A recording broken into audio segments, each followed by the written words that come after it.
guys, welcome back to Sewing with Damara, and in today's tutorial we'll be making a butt contour fitted skirt using hip allocation method, just like you can see in this video. I was done making it here and this is how beautiful it looks. So guys, if this is your vibe and you love to learn how to make this, please stick to the end of this video and let's get right into it. So for this video we'll be needing our pattern paper, rule drawing tools. I also have my fabric 1 yard and also lining 1 yard. So let's just start. Now I'll go ahead to place my vertical measurements. First is my waist to hip, which is 11 inches, and I'll mark that on both sides and rule a line across of that. This is my center front. I'll just label that, and this is where I'll be taking all my measurements from. Next is the measurement from my waist to my knee, which is 23 inches. I'll just mark that on both sides and rule a straight line across. I'll just label my hip line and my knee line. Now let's go ahead and place our round body measurements. My waist divided by 4 is 8 inches. I won't be adding that to the front part of my skirt, but if you want to add that, just add an extra inch for that and then mark your stitching allowance. For me, it's just my waist divided by 4 and then my stitching allowance. So now I'll divide my hip measurement by 4 and I'll remove 1 inch from what I get. You have to stick with me to see what happens to that 1 inch. So my hip measurement divided by 4 is 12, and remove 1 inch, it will be 11 inches. So I'll mark 11 inches for my front hip and 1.5 inch stitching allowance. Don't need your feedback. I know it makes sense. Don't know I play pretend. I guess I see.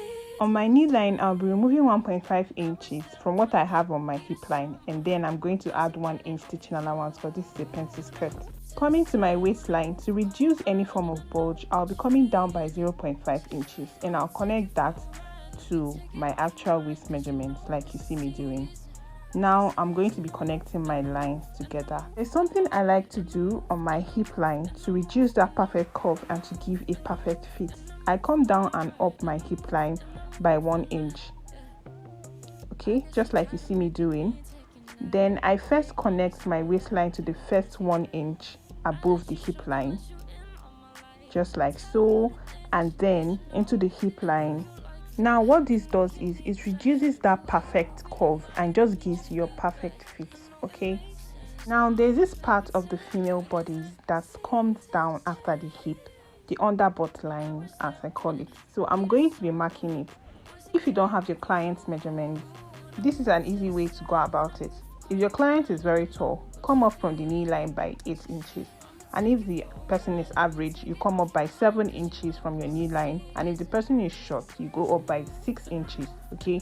This is an easy way to go about it. So mine is 8 inches from the knee line, so I'll just mark 8 like that and rule a straight line across. So now on this under butt line, you'll be removing 0.5 inch from whatever you have from your total hip measurement, just like you see me doing, and place it on your under butt line.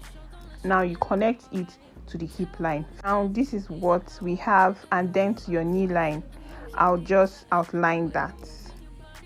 I'm just going to outline the hip line. Well, I changed my mind and I wanted a shorter skirt, so I'm just going to reduce it to 20 inches, and this is my new skirt length. So I'll just go ahead and mark that, rule a straight line across, and label it my new skirt length. Our front pattern is ready, and I'll just go ahead and cut this out. And that is it, guys. For our back pattern, from the center back, I'm going to first of all go in by 3 inches all the way through and rule a straight line across. Now just like we did in the front, place your vertical measurement from your waist to hip. I'll rule a line from my waist to my knee. I'll rule a line. Now we'll just be repeating what we did on the front pattern. My waist divided by 4 is 8 plus my 1 inch that. I'll add that, and my 1.5 inch stitching allowance, I'll add that. On my hip line, I'll be marking my hip divided by 4, which is 12. Then I'm going to just add my stitching allowance. Then on my knee line, I'm going to remove 1.5 inches from what I have on my hip line. Now I'll just go ahead and connect all these points together. Don't forget your 1 inch guide mark up and down your hip line. Now this is where that 1 inch we removed from the hip line in front is going to come to play. Just stay tuned. but really it's breaking my heart. How you keep changing for him. I'll be extending my hip line towards the center back, and I'm going to be placing my 1 inch on this line, okay, just like you see me do, and I'll connect that to my waistline. But I'm going to first of all mark the dart first, which is nipple to nipple measurement divided by 2, and mine is 4. So I'll just mark that. The length is 6 inches, and I'm just going to make sure it's straight, and I'm going to connect that together. And I'll be going out by 1/2 inch on both sides of my dart, like so, and I'm going to connect it to the dart leg. Now I'm back to connecting that 1 inch on my hip line to my waistline. The back waist is curved, as you can see on the female bodies. On the normal female bodies, it is not as straight as the front part. So I'm just going to go in on my back waist by 0.5 inches. So I'll just mark that, and I'll connect the 1 inch on my center back to that point on my waistline. Also not forgetting the 1 inch guide up and down the hip line and join.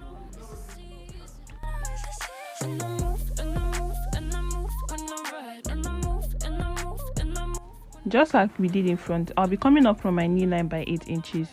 So use what you have used for yourself on your front pattern and connect that. And I'm going to connect from that 1 inch on my center back to that line there, just like you see me doing, just like so. So I'm just going to also draw my new skirt length, which is 20, because I want this short. Don't forget to remove 0.5 inches, okay, from our hip line to join to the underbutt line. So let's just do exactly that and connect everything. So now I'll just go ahead and mark 1.5 inches stitching allowance on the center back, and I'm going to outline that. Just go ahead and cut your back pattern. For the sake of this video, I'll just go ahead and add that to the front pattern. Then I'm going to mark my band on my front pattern by 2 inches, and I'll just connect that. I'll do the same thing for the back piece, and then I'll cut out the bands.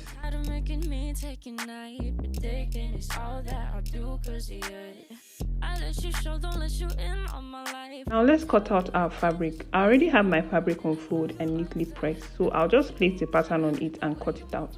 I won't be adding stitching allowance to cutting this because I already did that on the pattern paper, but you can add to the length of your skirt. Also add stitching allowance to the sides if you didn't do that on your pattern paper.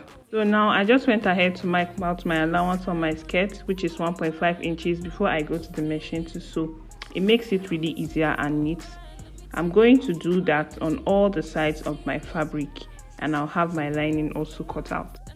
I've gone ahead to cut out my band by 2 inches, and the length I added extra 3 inches to what my actual waistline is, and I'll cut this out and iron hair stay to it. So guys, I've gone ahead to stitch down one side of my skirt and the center back of the camera. I just gave about 8 inches zipper allowance on the center back, and I'll go to the machine to stitch down the side. I also stitch down the other side. So this is me stitching it down.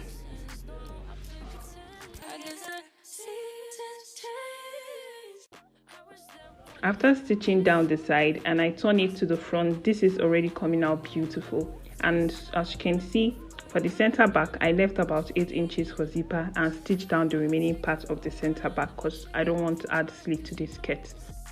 Now, because I forgot to notch my dart on the center back, I'm going to mark my dart, which is my nipple to nipple measurement divided by 4 from the center back. So remember, from the pattern, I gave 1.5 inch zipper allowance.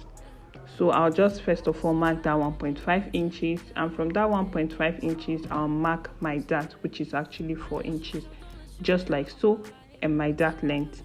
This is the front, so I'll just turn it to the back and do that.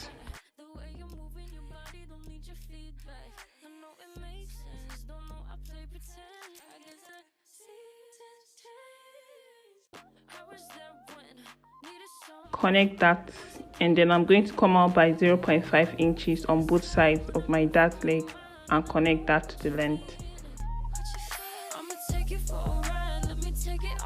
I'll just go ahead and notch this and do the same thing to the other part of my back pleat.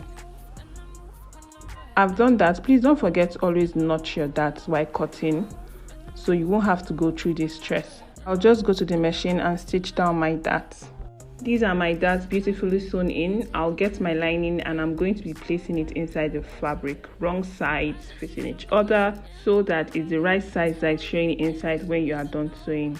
So I'm just going to fix that into my fabric like so. Then I'll make sure that the hem of the lining and my fabric are together and same length. So as you can see, it's the right side of my lining that is visible and the wrong sides are hidden inside. This is how yours should come out too. Okay, so I'm going to go ahead now and sew the hem together. Let me show you guys how it will be easier for you. Fold in your lining facing the fabric and fold in your fabric facing the lining like so. Hold it together like you see me doing, and then you put your hand between the lining and the fabric and take them out together like you see me doing. This is what I'll have. As you can see, the right sides are facing each other and the wrong sides are opposite, and I'm going to stitch it down like this. Please don't get confused, just see what I'm doing and to be easier for you. So I'll just go ahead to my machine and stitch this down all round. After I was done stitching this down, this is what I have. This is pretty easy, right? I'll just trim the edges like you see me doing. I've turned to the front of my skirt and dragged my lining to be the same length with the fabric, and now the lining just drags in the fabric because it's shorter, and this is why you have to make sure that your lining is 1.5 to 2 inches shorter than your main fabric. Okay, now I've gone ahead to iron this out, and this is how beautiful it came out. Look at how neat the hem is looking, guys. Just look at how neat this is looking. It's so beautiful. I'll just go ahead and fix my zip using 1.5 inch stitching allowance. Just gonna ahead to iron that out so it will be easy for me while fixing my zipper. I'm done fixing the zipper, and this is how beautiful this came out, guys. This is so easy and you can do it too. Now I'm going to be fixing my band, which is about 2 inches, and I'm going to place one side of my band facing the inside of the skirt like you see and stitch it down all around, and then I'm going to use the other side to fold it in by 1/2 inch and top stitch all the way round. We have come to the end of this video, and this is our beautiful skirt. Make sure to subscribe, like, comment, turn on your notification bell, and share to family and friends that you think would need this. Thank you.